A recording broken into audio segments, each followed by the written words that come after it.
Olá, boa tarde. Estou aqui compartilhando a nossa live, aguardando as pessoas chegarem. Carlos, boa tarde, Carlos, tudo bem?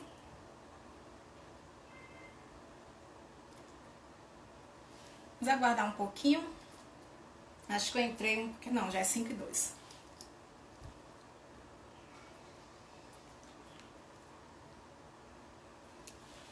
Oi, boa tarde.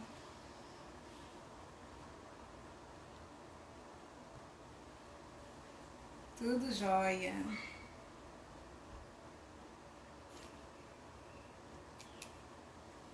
Hoje nós vamos ter um bate-papo com o Carlos. Vanessa, não é isso? Então, Vanessa, o Carlos, ele tem um currículo maravilhoso. Ele é psicopedagogo, musicoterapeuta. E ele vai falar um pouquinho sobre essa especialidade. E ele ainda tem muito mais coisa, hein? Que a gente vai conversar com o Carlos. Ele é especialista em autismo, em pessoas com deficiência, em dar suporte a aos familiares. Especialista em saúde mental também.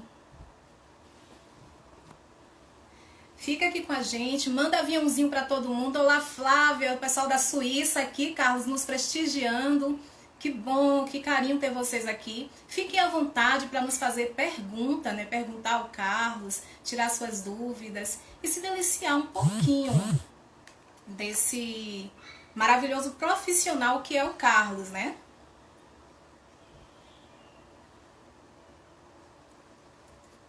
Boa tarde a todos. Eu vou convidar o Carlos.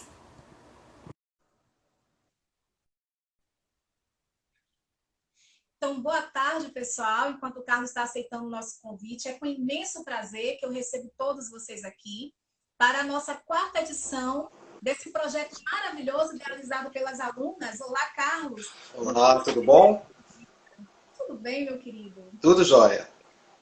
É com muito prazer que eu te recebo aqui, Carlos, nesse projeto maravilhoso idealizado pelos alunos do campus avançado da UNEB de Lauro de Freitas, os alunos de pedagogia, com apoio do nosso coordenador, nossa coordenadora Maria Helena, e os nossos professores, né, que estão sempre presentes aqui nas nossas lives. E hoje, pessoal, é com muita honra que faço a abertura dessa quarta edição. A coisa está tão boa que já estamos na quarta edição. E com o nosso convidado aqui, muitíssimo especial. Nunca tive o prazer, ainda não tive o privilégio de conhecer o Carlos pessoalmente, mas acompanho o trabalho dele aqui no Insta. E ele tem um currículo maravilhoso. Psicopedagogo, musicoterapeuta, especialista em educação exclusiva, especialista em autismo, especialista em saúde mental, especialista em educação musical e ensino das artes, psicanalista, né? E com foco com pessoas com deficiência e seus familiares. E nesse momento que estamos vivendo o distanciamento social, nós precisamos justamente de tudo isso, né? De ver como é que a música funciona e pode nos dar força, tanto para dar o suporte à família, como também para poder passarmos por este momento.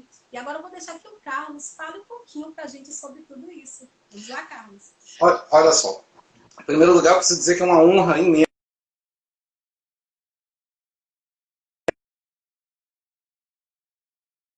enorme esse convite de vocês, me deixou muito feliz, muito animado, né?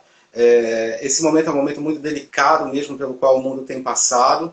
E, bem, o fazer artístico e o fazer educacional e o fazer terapêutico, eles andam de mãos dadas, né? Existe um entrelaçamento entre esses fazeres que é muito sensível, muito especial e muito interessante, né? Quando eu sei que eu estou conversando com um projeto de estudantes de pedagogia, eu fico muito feliz, muito animado, porque eu acho que quanto mais o olhar dos futuros pedagogos se abrir para essa questão, para a questão da inclusão, para a questão da arte terapia, melhores ficarão os currículos, né?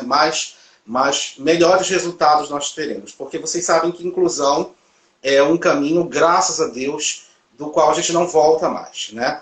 Então, eu tive uma carreira muito longa, eu tenho uma carreira de mais de 30 anos na arte. Eu passei muito tempo mais centrado especificamente no fazer artístico, né? Só que tem uma história muito boa aqui no Pará, enfim, realmente uma trajetória bacana. Só que chegou um momento em que eu comecei a me perguntar, bem, mas a arte serve para quê exatamente? Para gerar aplausos no final de uma apresentação? Eu estudar um instrumento, estudar um fazer artístico e no final de uma apresentação ganhar aplausos? Isso começou a se tornar pouco para mim. Então eu fui atrás de uma pertinência maior para o fazer artístico. E aí eu começo a encontrar a pedagogia. Eu já vou encontrar a pedagogia um pouco mais tarde, né? Depois de toda uma história como artista, né? E aí eu fiz um caminho. Andei pesquisando um pouquinho, vi alguns vídeos seus, e eu vi que você também é bacharel em Direito, né? Você tem uma crônica maravilhosa, que é Um Dia Desses Eu Ainda Vou Morrer de Dor. Hoje eu até compartilhei no grupo lá da faculdade, onde você fala o seu currículo, e isso dá uma emoçãozinha, a gente sente, né? Como é tão bom esse perfil no seu trabalho. E aí você se enveredou pela pedagogia e pela arte. Exato, exatamente. Eu me formei em Direito, só que eu brinco que eu fiz Direito, mas fiz errado. Porque eu nunca exerci o Direito, né? Não é errado porque é uma ciência maravilhosa, a ciência jurídica me baseia em muitas coisas na vida, mas eu nunca fui advogado de carreira, né? Então, e tive uma história na arte muito grande. E aí eu comecei, como eu estava te falando, a me perguntar assim, mas a arte precisa servir mais do que somente render aplausos para mim. E aí que eu fui começar uma trajetória muito ao contrário de tudo, né? Então, primeiro eu fui fazer uma pós-graduação em educação inclusiva. Eu não tinha ainda pedagogia. Eu fui fazer a pós em educação inclusiva. E aí eu cheguei lá e encontrei muitos pedagogos que olhavam para mim e diziam, mas o que é que você está fazendo aqui? Porque você é um artista. Eu disse, sim, mas a arte também tem o seu lugar na inclusão. Eu estou aqui justamente como artista para trazer esse entendimento da inclusão da arte para a inclusão, da inclusão para a arte. Me apaixonei pela inclusão, perdidamente, né? E aí eu disse, não, tenho que acelerar essa minha trajetória. Aí eu fui fazer psicopedagogia. Me tornei psicopedagogo. Quando eu concluí a psicopedagogia, eu digo, gente, mas eu preciso ser pedagogo, né? Que eu ainda não era pedagogo. E aí depois dessas duas pós-graduações é que eu fui fazer pedagogia. Então hoje eu sou um pedagogo com muito orgulho, então saúdo todos vocês e desejo que realmente o caminho seja lindo. E aí depois, aí fui fazer musicoterapia, me tornei musicoterapeuta, aí fiz especialização. A essa altura, eu comecei a trabalhar muito com pessoas com deficiência, a atender aqui, e os casos de autismo são muitos, né, no mundo inteiro. E aí percebi que eu precisava me especializar em autismo, aí fiz uma especialização em autismo e depois em saúde mental. E agora estou me formando psicanalista. Maravilha, Carlos, maravilha. É um currículo maravilhoso e como você falou, nós como futuros pedagogos, ou mães e pais que estejam aqui presentes, que tenham um filho autista ou com algum outro tipo, né, de deficiência, que eles possam também usufruir dessa troca de conhecimento que estamos fazendo aqui, né, e ver como é que a música e a arte pode funcionar como suporte. Uhum. Eu vejo muito que hoje em dia a música ela tem sido utilizada como uma medicação, né, como um antídoto para trabalhar tanto o nosso emocional, trabalhar algumas dores, como até mesmo uma depressão. Sim. E aí eu fiquei muito interessada, né, quando eu acompanho há muito tempo já o seu Insta, eu vejo que você utiliza a música com pessoas com deficiência, a arte, na verdade, e as pessoas também com autismo. E eu faço pedagogia e tenho, assim, eu me identifico muito com esse lado musical, né, com a música, faço curso de violino, né, estou tentando tocar um instrumento e... Verdade. Estou tentando aprender. E eu quero, na verdade, fazer uma especialização voltada, olha que legal, meu coleguinha hoje não está aqui não, fazer uma especialização voltada para isso. E esse bate-papo é muito interessante. E eu queria te perguntar, Carlos, como a música pode ajudar as pessoas com autismo? Então vamos lá. Então primeiro é preciso a gente entender que a gente pode ter duas relações com a arte. Primeiro eu vou me deter aqui na música, mas com a arte como um todo, né? Porque a gente tem a musicoterapia e a arte-terapia. Então as duas relações que você pode ter é a relação de fruição, a relação de espectador, a relação com a arte de catarse apenas do ponto de vista do recebimento daquela música ou daquela arte para te causar uma boa sensação, um bem-estar. A outra relação é terapêutica, né? Então, quando a gente fala em musicoterapia, é preciso entender que a gente está falando de uma ciência, né? Não é um método, tá? Não é só uma técnica, é uma ciência, porque a gente tem hoje estudos no mundo inteiro, a gente tem todo um aporte científico em torno da musicoterapia. A música, ela tem um efeito sobre o ser humano muito forte. Primeiro que de todos os fazeres artísticos, a música, se você não é uma pessoa surda, é aquela que vai te invadir mesmo que você não queira. Você muitas vezes está num lugar, você não está pensando em nada e você começa a ouvir uma música e você não tem como trancar o seu ouvido, né? A música te invade e faz parte da tua estrutura física, mesmo que você não queira. Então isso mostra o primeiro poder da música, que é um poder de invasão humana, no bom sentido, muito forte, né? A outra coisa é que a música é a última memória que o cérebro vai degenerar. Por que eu estou dizendo isso? A gente tem o Alzheimer, por exemplo, né? No Alzheimer, o paciente com Alzheimer, ele vai esquecendo paulatinamente de tudo. Esquece dos filhos, esquece... A música, já sabe cientificamente que a música é a última coisa que uma pessoa com qualquer problema cerebral vai esquecer. Então, tudo isso mostra como a música é poderosa. Para além disso tudo, a gente sabe hoje em dia que a música influi organicamente na gente, né? Eu convido todo mundo que está aqui, se quiser, a assistir um vídeo no YouTube chamado Cymatics, que é sobre a ciência da cimática, que é a ciência que mostra que a música tem forma, o som tem forma. Como assim, Carlos, o som tem forma? Vamos lá. Você sabe que a luz é algo que a gente não... O prisma de luz, o facho de luz, a gente não vê, né? Ele em detalhes. A luz está em todos os ambientes. Mas se você pega um cristal e o feixe de luz atravessa o cristal, você vê que a luz tem cores, não é verdade? O prisma das cores. A mesma coisa hoje a gente sabe sobre o som. O som ele não pode ser visto, mas a gente sabe hoje que o som tem formato. Tem experiências com ondas sonoras que mostram que o som tem formato. Uma forma simples de ver isso é pegar uma pedrinha e jogar num lago. Quando você joga no lago, né, faz aquelas ondas, aquilo é som, né? Então, se o som tem formato, quando ele bate no corpo humano, ele influi na estrutura molecular do corpo de maneiras diferentes. Então, quando eu descobri tudo isso, a música deixou de ser somente um fazer de entretenimento e de fruição. E eu passei a entendê-lo como um aporte terapêutico, né? Como é que isso tudo vai ajudar a pessoa com autismo? De várias formas, né? Você sabe que o autismo, a primeira questão do autismo, uma das primeiras questões, é comunicação. O autista ele tem uma dificuldade de se comunicar com o outro, né? O tripé que vai determinar a diagnose autista é dificuldade de comunicação, dificuldade de interação pessoal. Quando eu falo comunicação, estou falando de linguagem, tá? Dificuldade na linguagem, né? Dificuldade de interação pessoal e os comportamentos estereotipados. Esse é o tripé diagnóstico do autismo.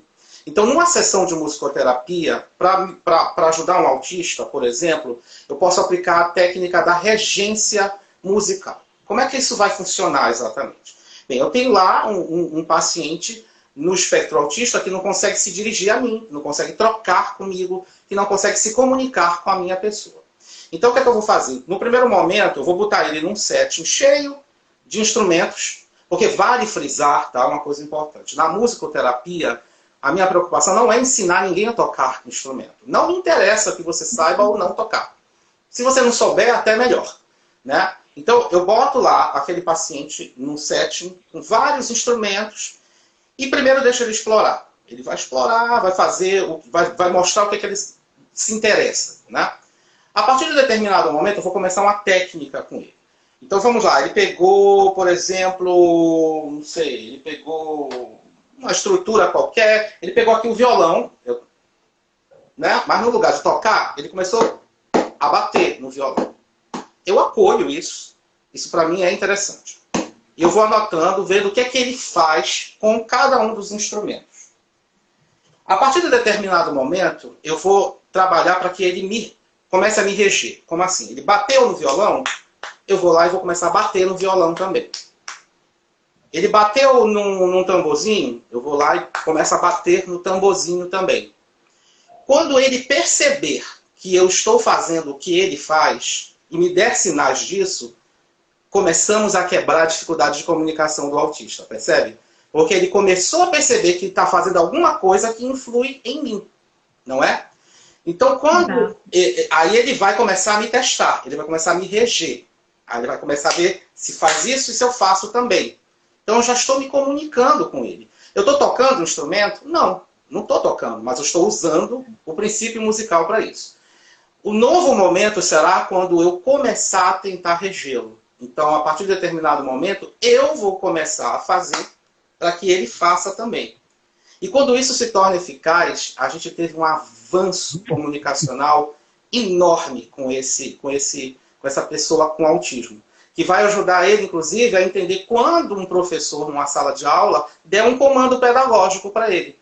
Que quando ele der esse comando, ele vai entender que aquele ser está fazendo algo para mim, que eu tenho que devolver algo para ele, né? Então, esse é um dos exemplos de como a musicoterapia pode ser usada na relação autista. Agora, pode falar. Que bom, Carlos. Tudo isso, ver que a música ela serve como meio, né, para fazer uma ligação entre o professor, entre o musicoterapeuta e a criança autista, né? Que a gente fica nessa preocupação. Geralmente eles não gostam muito de barulho, mas isso aí, a gente, com o tempo que vamos estudando, pesquisando, vamos ver que cada autista tem uma característica específica e que isso não se aplica a todos, né? Deixa eu falar aqui, quem está fazendo pergunta? Tá. Pode falar, por favor. Só rapidinho, porque você tocou num assunto importante. Mas e se ele tem hipersensibilidade sonora? Então, é importante que antes de começar qualquer trabalho musicoterapêutico com o autista, eu faça uma coisa chamada testificação sonora. O que é isso? Eu como musicoterapeuta, eu tenho minha caixa de sons. Eu vou fazer uma série de sons com ele para ver os que incomodam e os que não incomodam. Aqueles que incomodarem são retirados da terapêutica e eu só vou apostar naqueles que ele aceita. Ah, ótimo. A nossa coordenadora, Maria Helena, está dando uma boa tarde a todos. Temos aqui o Luciano, a Melos Instalações, que trabalha com ar-condicionado aqui, dando esse apoio a essa live. Gente, manda bastante aviãozinho, convida os amigos, vem assistir, que aqui é muito produtiva essa troca de conhecimento. E a Flávia, a minha irmãzinha lá da Suíça, ela está falando aqui com o senhor assim, ó. Sou mãe de 2 crianças autistas, né, de TEA, um leve, de 9 anos, um moderado, de 7. Meu filho que tem TEA leve faz trompete há 2 anos. E o moderado, estamos em dúvida em qual poderia ser o instrumento que interessasse a ele, né? O que interessaria a ele. Tá. Aí a pergunta, como solucionar essa dúvida, não é isso, Flávia? Pode falar. Tá, Flávia, primeiro de tudo, eu quero só que você entenda muito claramente assim, a questão musicoterapêutica e a questão da aptidão musical, tá? Então, por exemplo, que bom que os seus filhos mostram aptidão musical, que querem tocar um instrumento. Mas quando eu falo da musicoterapia, é preciso entender que eles não precisam tocar um instrumento, tá? Eles não precisam querer tocar um instrumento. Eu vou usar instrumentos muitos com os meus pacientes autistas para buscar resultados terapêuticos. Porque aí está a diferença entre aula de música e musicoterapia. Eu, por acaso, sou professor de música e sou musicoterapeuta. Então, assim, se ele quer aprender a tocar, se ele quer se tornar um musicista, ele vai para uma aula de música, o que é ótimo. Agora, se ele não tem essa aptidão, mesmo assim, eu vou poder fazer com ele um trabalho musical. Eu estou falando isso, eu sei que não é o teu caso, Flávio. Eu acho que certamente os teus filhos tocam porque querem. Mas eu estou falando isso porque muita gente me procura como musicoterapeuta pensando que eu vou ensinar as crianças ou os jovens a tocar. E isso às vezes cria uma tensão para eles, sabe? A gente sabe que eles não podem passar por esse tipo de pressão, né? Eles têm que fazer o que é do interesse deles, né? Então, assim, agora tentando responder a sua pergunta, se eles realmente têm aptidão musical, deixa eles mostrarem o que querem. Então, bota eles em contato com o maior número possível de instrumentos, sempre lembrando das famílias, né? Bota ele em contato com instrumento de sopro, de corda, de percussão, e vê o que ele escolhe. A partir do que ele escolher, aí sim, se ele quiser tocar, a gente vai apostar naquele instrumento que ele escolhe. Ótimo, ótima resposta. E o interessante, gente, é que o trabalho fundamental, o trabalho importante que é desempenhado pelo musicoterapeuta, que ele faz esse intermédio, né? Ele faz com que a criança que tem uma dificuldade em se relacionar, em falar, possa ter uma melhora no comportamento até mesmo dentro da escola, com os professores, com os colegas. Então, isso auxilia muito o trabalho dos professores que estão na sala de aula. Totalmente. Que às vezes tem a dificuldade, né, para se relacionar com a criança. E trazer isso aqui no nosso live, Conhecimentos em Live, é de fundamental importância para nós que somos pedagogos de formação, porque isso abre um leque muito grande. E para os pais, as pessoas que estão aqui assistindo, também é muito importante tomar conhecimento disso. Como o Carlos falou no início, o autismo é algo que está sendo muito comum. Eu costumo dizer que antes já existia. A Flávia está agradecendo a sua explicação maravilhosa, professor. O Ribeiro também disse que você fala assim de uma forma maravilhosa, que ele está conseguindo pegar muita coisa, tá? Então, assim, abrir esse leque para nós e vermos que existe mais possibilidade de irmos além, né, na formação de pedagogia, quando temos interesse realmente de trabalhar na educação inclusiva e de ajudar, de auxiliar as pessoas nesse desenvolvimento. É interessante notar que o Carlos ele não trabalha só com crianças, ele trabalha também com adultos e com os familiares, né? Ele presta esse auxílio aos familiares. Exatamente. E a gente fica com a gente aqui que o Carlos vai tocar também, cantar pra gente. Tem música hoje à tarde. Façam suas perguntas e compartilhem a live. Vai lá, Carlos. Inclusive, assim, por isso, inclusive, que eu fui fazer psicanálise, né? Eu fui me tornar psicanalista, porque eu comecei a perceber vários campos nesse universo complexo da relação com a pessoa com deficiência. A gente tem, eu vejo basicamente 3 campos, né? Tem, evidentemente, o campo do aluno, da criança, do jovem na escola com deficiência. Tem o campo do familiar, que precisa de um apoio, precisa de um suporte, precisa de uma capacitação. E tem o campo do professor, que está ainda muito perdido, muito angustiado. Eu sempre falo, bem, antes da pandemia, né, que agora a gente não sabe como vai ficar, mas antes da pandemia eu ministrava cursos pelo Brasil todo. Você devia acompanhar que eu estava sempre em alguma cidade do Brasil. E eu sempre chego nos meus cursos com os professores dizendo, a primeira coisa, eu entendo o seu medo. O seu medo é legítimo. Não tem por que você ter medo do seu medo. Ter medo de dar aula para uma criança com deficiência é uma coisa compreensível, porque muitas vezes está ligado ao senso de responsabilidade. Né? Muita responsabilidade. No entanto, não transforme o seu medo para além do que ele deve ser. Porque circunstâncias, eu gosto muito de tomar cuidado com as palavras. Eu não acho que a gente tenha dificuldade para lidar com aluno com deficiência.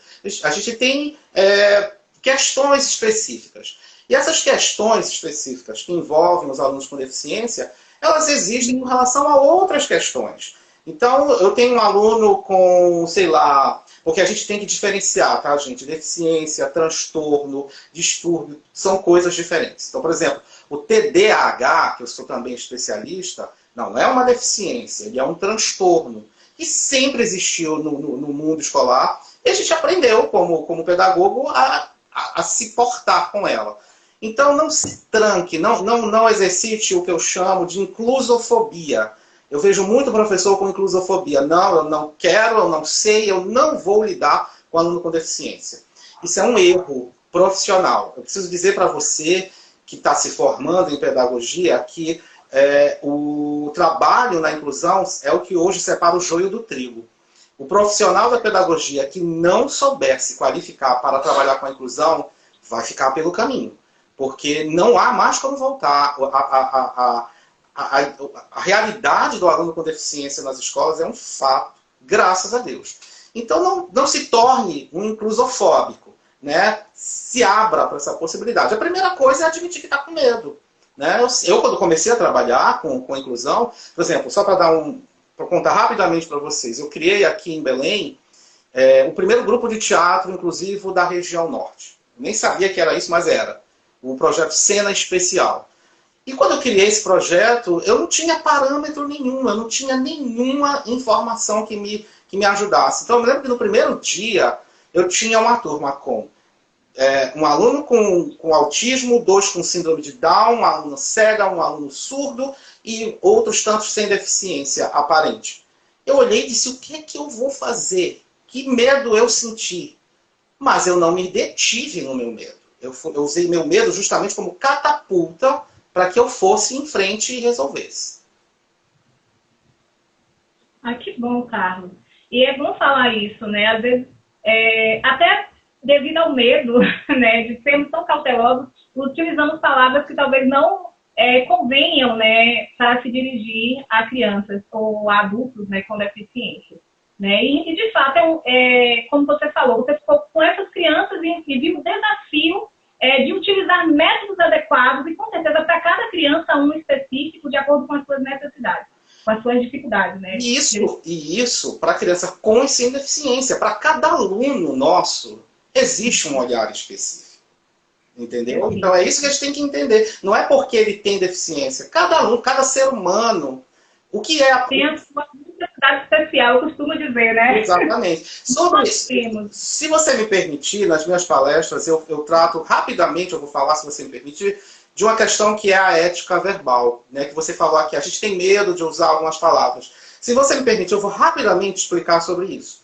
Tem termos que a gente não usa mais, mas não é mimimi. Né? Embora eu seja músico e adore a nota Mi, acho o acorde de Mi lindo, 3 notas Mi são lindas, então mimimi para mim não é problema. Mas não é mimimi, é realmente ciência. Então, por exemplo, a gente não usa mais termos como deficiente. Por que não é deficiente? Porque deficiente, quando eu digo que alguém é deficiente, eu estou pegando uma característica dela, que é a deficiência, e totalizando a pessoa a partir de um detalhe sobre a sua vida. Ele não é um deficiente, ele tem uma deficiência. Isso parece bobagem, mas tem toda uma diferença. Não é portador de necessidade especial, gente. Embora você vá encontrar isso até em edital de concurso público hoje em dia. Por quê? Porque a deficiência não é portátil. A deficiência não é um plano de celular. Né? Portátil são esses óculos que eu tiro e deixo aqui. Mas a cegueira não é portátil. Eu não tiro a cegueira e deixo ela aqui em cima da mesa. Né? Então não é portador. E necessidades especiais todos os seres humanos têm, não é? Então, é pessoa com deficiência. A partir de 2007, a Convenção da Pessoa com Deficiência da ONU nos convida a usar esse termo, tá? E tem um outro que é bem polêmico, que as próprias pessoas desse segmento usam, acho que convida a pensar melhor, que é cadeirante. Ué, Carlos, não é cadeirante, mas os próprios cadeirantes usam. Bem, quando eu digo que alguém é cadeirante, percebam o que está acontecendo. Eu estou misturando a pessoa à cadeira de rodas. Eu estou fazendo ela virar um centauro. E pior, estou chamando ela primeiro pelo veículo que transporta ela. Não é um cadeirante, gente. É um ser humano. É um usuário de cadeira de rodas. Ele não é um homem metade cadeira. O fato de eu usar óculos não me torna oculante. Eu sou um oculante? Não, por que então que uma pessoa que usa uma cadeira de rodas é um cadeirante? Então são coisas para a gente pensar que tem a ver, inclusive, com senso pedagógico. Tem inclusive, a ver com educação, né? Para a gente ter uma sociedade melhor. Exato, Carlos. Muito boa essa sua explicação. Maravilhosa. Alguém quer fazer alguma pergunta, alguma dúvida, pessoal? Estão gostando da live? Por favor, compartilhe, continue aqui com a gente. O Carlos, especialista, né, em autismo, psicopedagogo, musicoterapeuta, e está trazendo um pouquinho das suas vivências, né, e também desse conhecimento maravilhoso para nós aqui nessa tarde. E aí, Carlos, o que é que você preparou mais para a gente? As pessoas ainda estão tímidas, não estão fazendo perguntas. Estão dizendo aula, Karina Ribeiro. É uma aula, gente, estamos sendo presenteados. Que maravilha. Enfim, eu sou apaixonado por esse tema, pela educação, pela inclusão e pelas terapias que dão aporte ao fazer pedagógico, porque o mundo precisa ir para frente, né? A gente precisa melhorar, inclusive no meu canal, no meu canal no YouTube, assim que começaram, né, as questões todas da pandemia, comecei a me preocupar em fazer vídeos, inclusive, sobre como, nesse momento de pandemia, lidar com alguns segmentos de deficiência, né? Porque a pandemia do coronavírus ela vai acabar impactando de alguma forma específica em alguns segmentos especiais. Então, lá no meu canal no YouTube, você quer só botar o meu nome no YouTube, Carlos Correia, com I, Santos, você vai encontrar as explicações. Eu queria saber como é que é o cenário aí na cidade de vocês. O processo de inclusão já está tudo ok, está tudo certo, está tudo de vento em polpa, como é aí? Estamos avançando aqui na Bahia. Na verdade, nós temos excelentes professores também, que lá na UNEB estão dando todo esse apoio, esse suporte. Esse semestre agora, os alunos do terceiro semestre tiveram uma professora maravilhosa, fizeram vários trabalhos envolvendo, né, a inclusão. E eu observo que aqui em Salvador, observo que este ano, no ano passado para cá, nós tivemos um avanço muito grande, né, nesse termo que se liga à inclusão e ao respeito e à forma até mesmo como nos dirigimos, né, às pessoas. E a Paula está aqui dizendo que está maravilhoso. Minha irmã, Luciana, saudade, mana. Tô bonita, mana. Está aqui dizendo muito bem aplicada a sua aula. Flávia está dizendo que o ukulele dela se tornou uma terapia nesses dias de pandemia e está gostando muito. Karina disse que é um verdadeiro presente para essa tarde, a sua presença aqui. Teve alguém que fez uma pergunta, gente. Eu quero achar aqui. A Lili, muito bom. Sim, por favor. Eu tenho uma secretária, que é a minha mãe, que ela está vendo lá na outra, quando ela me trouxe aqui uma pergunta que apareceu aí, eu acabei não vendo. E eu não sei se você viu. Ai. Alguém perguntou assim, é errado chamar criança especial, né? Tá, vamos lá, vamos falar... Primeiro a gente não fala mais em certo ou errado, né? A gente discute coisas que são mais apropriadas e menos apropriadas. Então, assim, quando eu digo que aquela criança é especial... o que eu quero dizer com isso? Porque o que a gente precisa ter cuidado na inclusão? É com o desequilíbrio trazido pela sensação de benfeitoria. Eu vou explicar isso de uma maneira melhor. Então, por exemplo, eu sou um professor, eu sou pai de uma pessoa com deficiência, e aí eu sou, né, por exemplo, quando eu entrei na inclusão, todo mundo dizia, mas o Carlos aparentemente não tem deficiência, por que ele está lá se doando a essa causa? Aí fica parecendo, né, que eu sou alguém muito diferenciado e que quando eu faço isso, eu estabeleço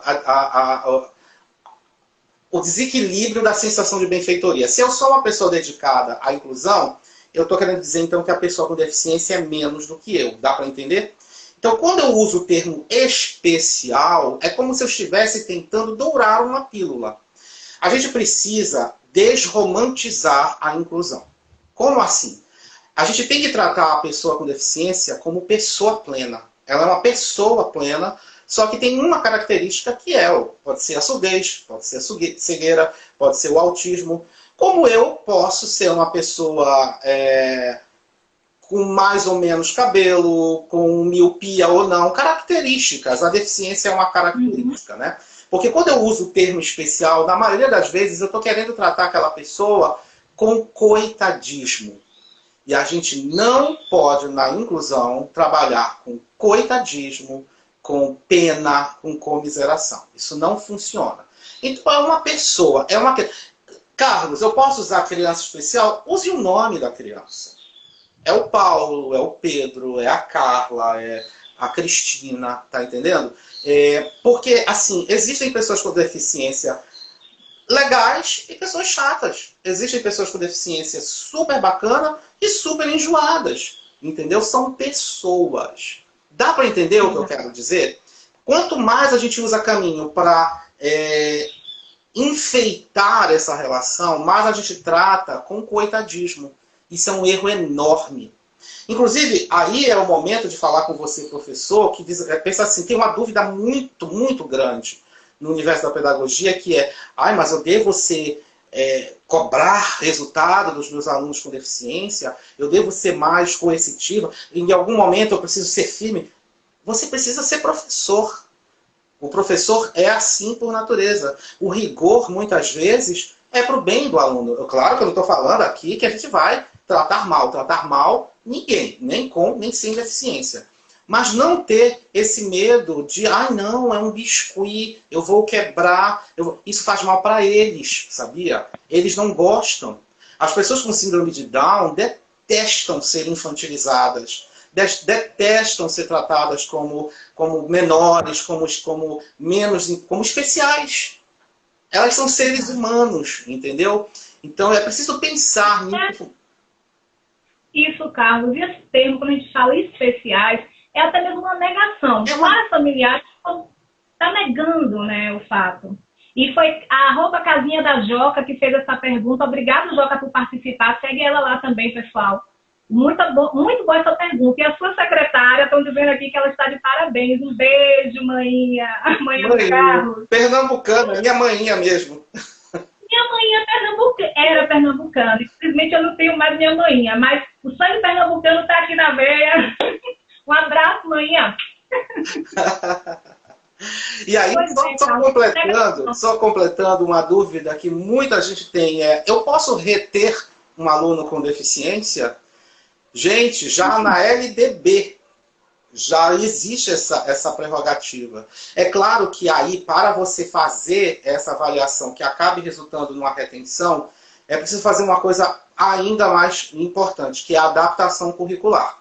É óbvio que você vai ter que fazer adaptações curriculares. Então, por exemplo, um aluno, e isso é muito polêmico, tá? Muito polêmico, mas quem é mãe, sabe, pai, do desespero que o excesso, por exemplo, de disciplinas do ensino médio, por exemplo, vão causar para alunos com autismo, com TDAH, né? Porque no caso do TDAH existe uma questão de ansiedade muito presente, então o excesso de conteúdo é muito, muito sério. Então, por exemplo, assim, um aluno surdo, por que eu tenho que ensinar espanhol para um aluno surdo?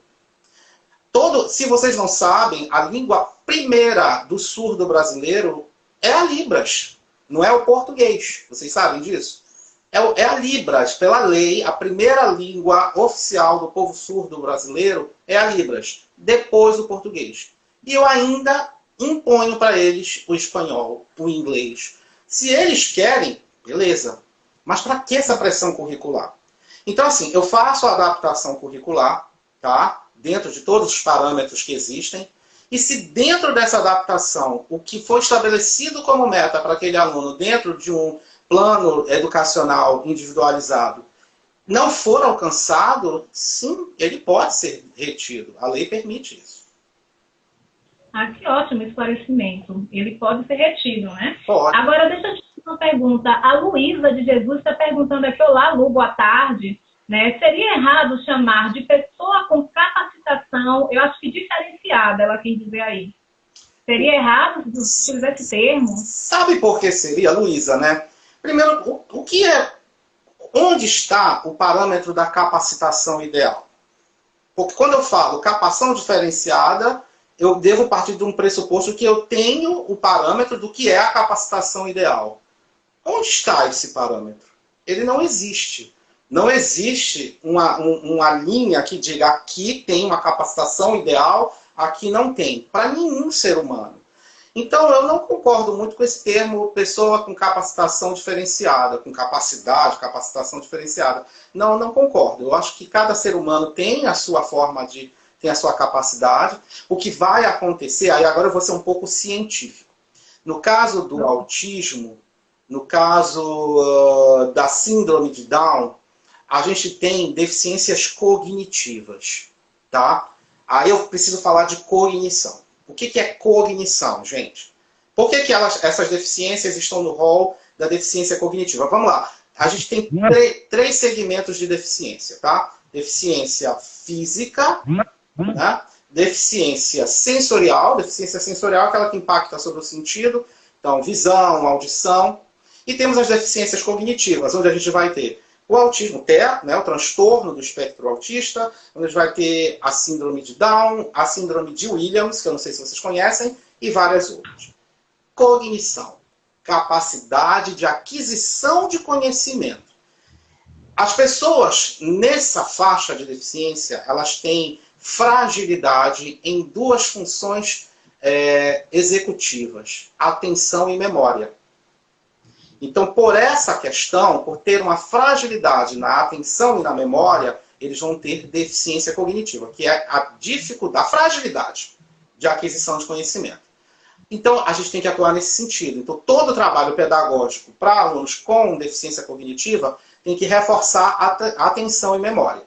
Né? Quem entrar no meu canal, no YouTube, vai ver vários exercícios do que eu chamo de jogos de aquecimento cognitivo. São jogos que professores podem fazer antes de iniciar a aula para ativar, aquecer, potencializar atenção e memória em pessoas com autismo, com síndrome de Down e assim por diante.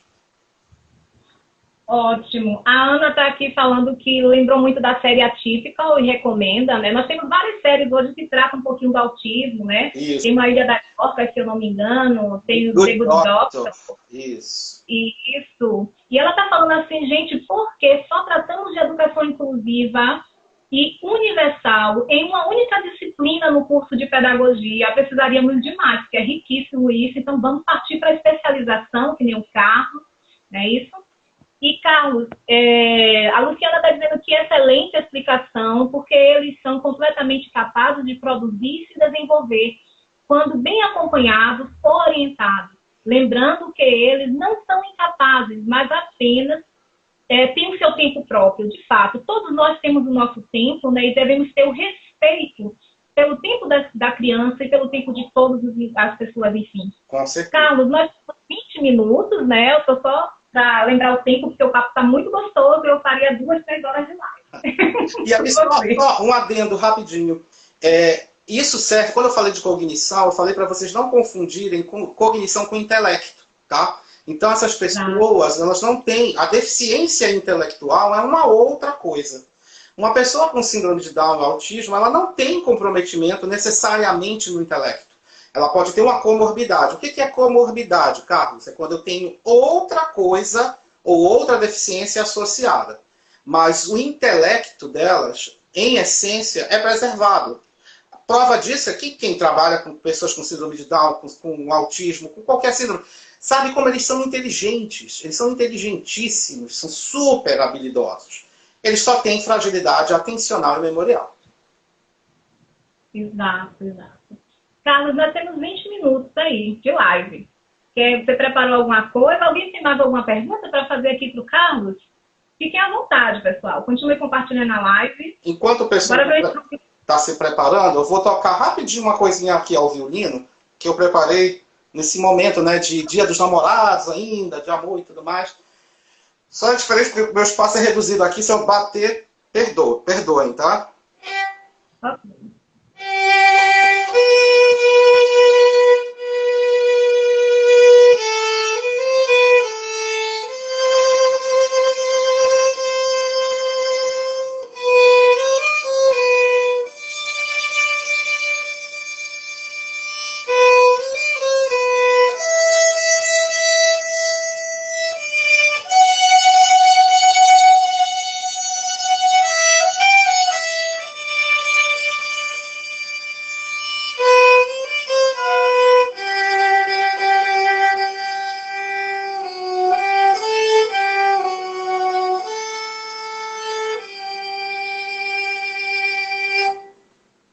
Vocês que amam.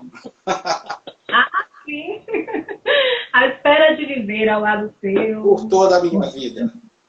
Exato. Música maravilhosa nessa tarde, com essa pessoa maravilhosa que é o Carlos. Prazer, Carlos, te receber aqui. Muito feliz em te conhecer, em bater esse papo com você. E ter o privilégio de adquirir, né, de fazer essa troca de conhecimento. Aprender muito contigo, né? Porque, na verdade, estamos aprendendo. Essa é uma troca, né? Isso é muito bom. A Flávia disse que essa foi a música do casamento dela. Oh. Pois é. Então, Carlos, é muito interessante que você trouxe, falou um pouco da musicoterapia, né? E agora, neste momento, que nós estamos vivendo no período da Covid, distanciamento social, né? O que você tem feito, ou como é que você está atuando para dar apoio à família, às pessoas com deficiência? Bem, e a todos nós, né? Porque eu vejo que você tem um projeto aí bacana, eu vou deixar para você falar desse projeto para a gente. Tá. Eu, como sou muito inquieto, eu tenho uma necessidade muito constante de estar ajudando, em contato com as pessoas. Eu criei um projeto chamado Rede Cidades contra a Covid-19. É um projeto de grupos de apoio, porque aqui em Belém nós sofremos demais. A pandemia foi muito violenta aqui em Belém. Quase nos tornamos a cidade com um dos maiores índices de mortes, né? Então eu criei esse projeto no qual eu monto para cada cidade, no WhatsApp, um grupo de rede de apoio, onde a gente troca informações sobre médicos online, porque tem médicos que atendem online. Como é que eu faço para ter atendimento médico online? Onde eu encontro os medicamentos que eu preciso tomar para caso eu seja diagnosticado? Eu faço atendimento para contenção de casos de ansiedade, porque eu também sou hipnoterapeuta, então eu faço atendimentos de musicoterapia e hipnose para conter ansiedade, né? E aí a gente tem o grupo de Belém, tem o grupo de Macapá, tem o grupo de Marabá, Parauapebas, que são cidades aqui do Pará, e tem o grupo nacional no Telegram. Os outros grupos são todos no WhatsApp, o nacional é no Telegram. Então, se você aí na sua cidade quer montar um grupo de apoio para trocar contatos, você entra em contato comigo e eu monto junto com você esse grupo para você ter esse grupo no WhatsApp. Nós tivemos situações muito difíceis, mas muito bonitas. Conseguimos ajudar muitas vidas, porque Belém colapsou em 3 bases, né? A gente teve colapso hospitalar, não havia mais lugar para atendimento médico, colapso farmacêutico, não havia remédio nas farmácias, e tivemos colapso funerário. As pessoas estavam morrendo em casa, não tinham como ser tiradas de casa. Então, graças a Deus, a gente estabilizou, mas o grupo foi uma ferramenta muito importante, né? Então, esse é o meu trabalho no momento, né? E aí, claro, eu ajudo as mães. Eu também estou prestando atendimento online, tá, gente? Então, agora, eu não achava que era possível, mas a pandemia me trouxe esse ensinamento. Você quer fazer uma sessão de musicoterapia? Me contrata, a gente faz isso online, né? Eu posso te ajudar como musicoterapeuta ou como psicopedagogo, enfim. A você, seu filho com deficiência, estou realizando trabalhos online. Que maravilha, né? Alves Calvida, Rael Vida, né? Ele disse que vem acompanhando o seu trabalho há muito tempo, que é fantástico, né? Acompanha o seu trabalho. E é muito interessante isso aí, esse projeto que você tem, Carlos. Eu fiquei conhecendo, como eu te acompanho no Insta, né, sigo você. E eu achei muito interessante, é um projeto de apoio. É uma coisa que você pode fazer um grupo para a comunidade que você mora, ou para toda a cidade, né, que você mora, ou pode fazer um grupo até mesmo para a família. Né? Tem pessoas que têm família muito grande, principalmente aqui na nossa cidade, as famílias grandes, onde você possa ajudar, ver a necessidade específica de cada um que está precisando, porque nós, infelizmente, vivemos uma guerra contra um inimigo invisível, que é o Covid-19. Muitas pessoas não acreditam que ele está aí, mas a gente sabe que sim, pois assim como a gente não vê o vento, a gente só sente o Covid e a gente vai sentir quando enfrentamos ele na pele. Né? Infelizmente, aqui na minha família, o meu esposo, ele foi contaminado pelo Covid, se recuperou, ele era área de risco, né, porque ele é hipertenso, diabético. Então, eu enfrentei dias difíceis com meu filho pequeno, de 5 anos, e nós conseguimos vencer isso, né, graças ao nosso querido Deus. E também a todas as ajudas que tivemos online, porque evitei sair, né, para não contaminar outras pessoas e não correr o risco de piorar a situação. Então, tivemos todo o suporte online de médicos, fisioterapeutas, para desenvolvermos trabalhos dentro de casa. Então, é muito importante esse projeto que o Carlos tem, de dar esse apoio ao Covid. Então, se você tem interesse, segue o Carlos no Instagram dele, Carlos Correia. Acompanha, pede a orientação dele. Participa desse projeto. Vamos, meninas aí da faculdade, a Ana é muito engajada em vários projetos. Vamos criar esse projeto até mesmo para os alunos. A UNEB, ela já tem um projeto, né, já está dando suporte aos alunos da UNEB que estão passando por algum tipo também de dificuldade, fora toda essa que estamos enfrentando com o Covid. Sim. Mas esse projeto é maravilhoso. Fora todo o seu currículo, fora todo o seu trabalho, é muito maravilhoso. Estou muito feliz feliz em estar aqui com você. Olha, é um presente para mim. Eu sou apaixonado por Salvador. Salvador é uma cidade que eu amo, sabe, que faz parte do melhor do meu bem-querer. Então, eu fiquei muito emocionado com o convite, estou muito encantado. Então, a partir desse momento, quem está seguindo, me tome como um parceiro, como um amigo, né? Me siga aí no Instagram, né? Que é o @carloscorreia_santos, né? No YouTube também, no Facebook. E, bem, eu acredito que ser humano não é ser sobre o eu, é ser sobre nós. Somos nós. Quanto mais a gente faz elos, mais a gente vai para frente. Então, muito obrigado, estou muito honrado e muito feliz. Contem comigo quanto vocês quiserem. Quiser um dia eu consiga ir aí dar um abraço em vocês, quando isso tudo passar. Com certeza. Quem sabe, né, podemos fazer essa troca pessoalmente, aprender um pouco com você, ter esse privilégio de repente você fazer um curso, né, para oferecer para a gente esse curso aí. Mais um pouco de suas atividades e como nós lidarmos com... Enfim, aqui tem... Ai, deixa eu ver. Eu fico tentando ler as perguntinhas aqui, né? Os recadinhos. E aí estão dizendo lindo papo. Karina, gratidão. Já segue você. A Flávia começou a seguir agora, com certeza. E para nós aqui, que é um grande prazer, né? Para mim foi um privilégio maravilhoso. Eu fui convidada pelas meninas a participar das lives. Estreiei a semana passada. E fiquei muito feliz, me senti uma emoção muito boa, essa sensação. Eu já venho participando de um projeto pessoal meu e participar desse projeto do Conhecimento em Lives também foi muito importante. E eu fiz o convite, eu digo, será que o Carlos vai aceitar? Porque eu vejo que você é uma pessoa que tem. E eu fiquei tão feliz, que eu digo, gratidão, Carlos, eu fiquei muito feliz quando você aceitou. Eu fiquei muito honrado.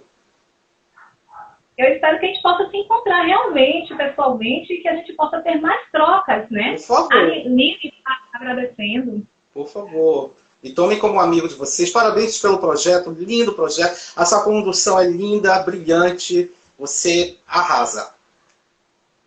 Carlos, você é muito gentil. O nervoso aqui, ó. Mas... né? Antes de encerrar, vamos falar um pouquinho, né? Que essa semana vamos continuar com o nosso projeto. Amanhã vamos ter aqui a presença de Monique, né, que é bacharel em saúde pela UFRB, graduada em medicina pela mesma faculdade. Ela vai falar de pandemias e vivências contemporâneas. Vidas negras importa? Esse é um tema que está sendo assim discutido internacionalmente, né, e nós temos que fazer parte aí essa representatividade e falar um pouco para que nós possamos tomar consciência do quão somos importantes e pararmos de negar, né? Negar a nossa existência e ter vergonha de nos impor para essa sociedade. Exato. Que, infelizmente, a gente vê que o amor das pessoas está diminuindo cada dia. Nós temos aí também, na quarta-feira, não é isso? Nova perspectiva e conjuntura de vida mediante o cenário de distanciamento social. Vai ser a Letícia Figueiredo, graduada em psicologia. Quinta-feira nós temos um momento musical com Rodrigo Metais, vai fazer aquele sonzinho pra gente, todos esses encontros às 5 horas. E sexta-feira vamos fechar com o professor Marco Aurélio, né, literatura e relações étnico-raciais. É um tema também muito bom, fica ligadinho com a gente e acompanha aqui o Instagram da UNEB, _, né, UNEB LF, e segue a gente, segue o Carlos, comenta, participe e divulga também esse projeto pra gente. Essa mãe é a dona... Ira Correia, sua mãe, né? É a minha mãezinha. Yara Correia, o óculos. Ai, parabéns aos dois, dona Yara. É um prazer conhecer a senhora. Muito obrigada pelo apoio, pelo carinho, por esse filho maravilhoso. Eu sei que ele começou a escrever gente com 11 anos de idade. Isso. Premiado, escritor premiado. É verdade. Precisamos de uma live para falar mais sobre o Carlos. Tá certo. Preparou mais alguma coisa pra gente, antes de encerrar? Vou tocar uma canção minha chamada Coração Alecrim, tá bom? Vamos lá. Não sei se vai dar pra ouvir direitinho aí.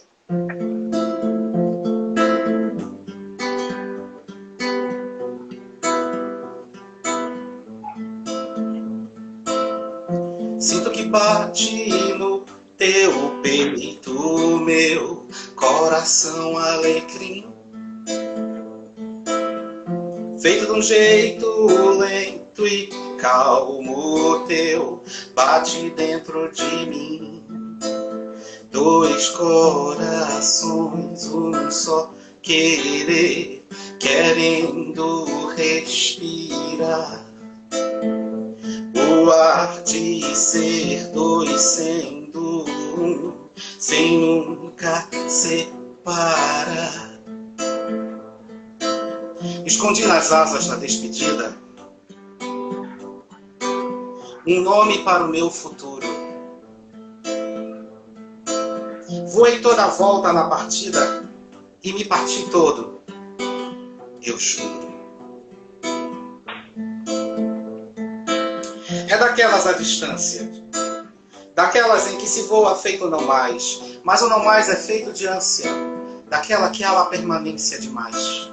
Demais pássaro passa meu coração, despido, despedaçado céu a voar. E escondido entre as penas da solidão, o nome para o meu futuro é amar.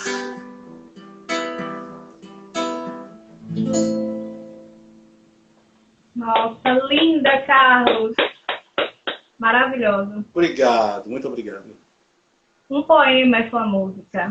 Todos aqui agradecendo, a Manuela, a Flávia. Eu agradeço a todos os presentes, todos que ficaram aqui conosco, né, até esse momento, que prestigiaram esse projeto, prestigiaram o Carlos, que é uma pessoa maravilhosa, super atencioso, né, e, enfim, continue conosco, participe de demais lives, né, que vamos oferecer durante essa semana, e acompanhe o Carlos, segue o Carlos no Instagram dele. Precisando também de apoio, já sabe, lá tem um contato, tudo direitinho. Quiser fazer um curso, alguma especialização com o Carlos, por favor, fiquem à vontade de contactá-lo, ok? Carlos, eu fiz as contas aqui do tempo e eu acho que a gente vai encerrar 18h06. Ah, é? É 58, dá pra você tocar mais alguma coisinha. Vamos lá. Assim. Vamos lá. Vocês já repararam que eu sou muito romântico, né? Então vou fazer uma outra música minha chamada Asas Feitas de Mel. Oh.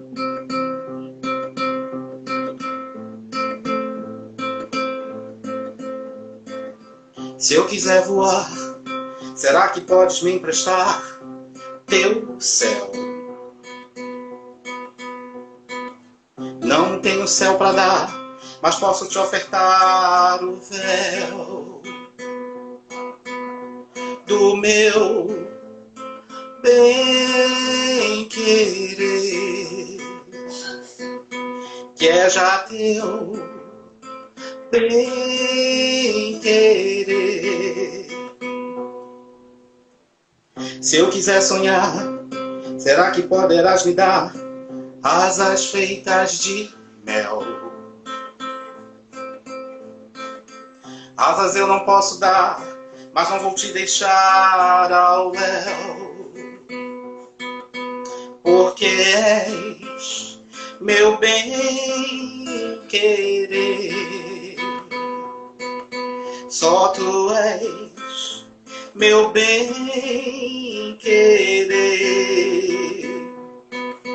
Então vamos voar para um tempo no qual não exista nenhum mal querer.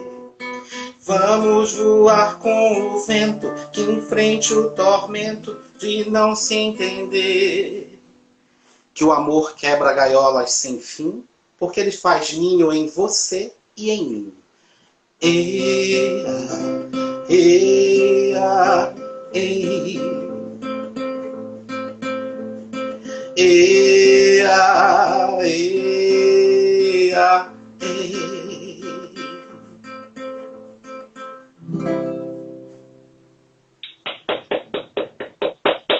Maravilhoso. Quer fazer algumas considerações finais, Carlos? Quero só agradecer, desejar a vocês toda a luz no caminho da pedagogia, toda a sorte, todo o brilho e toda a força. Muito obrigado e parabéns à Universidade do Estado da Bahia por tanto brilhantismo nos alunos dela.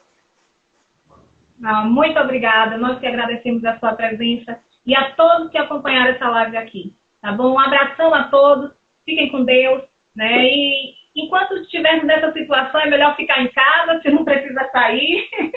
Usa máscara, se cuida, porque o nosso inimigo invisível existe realmente, né?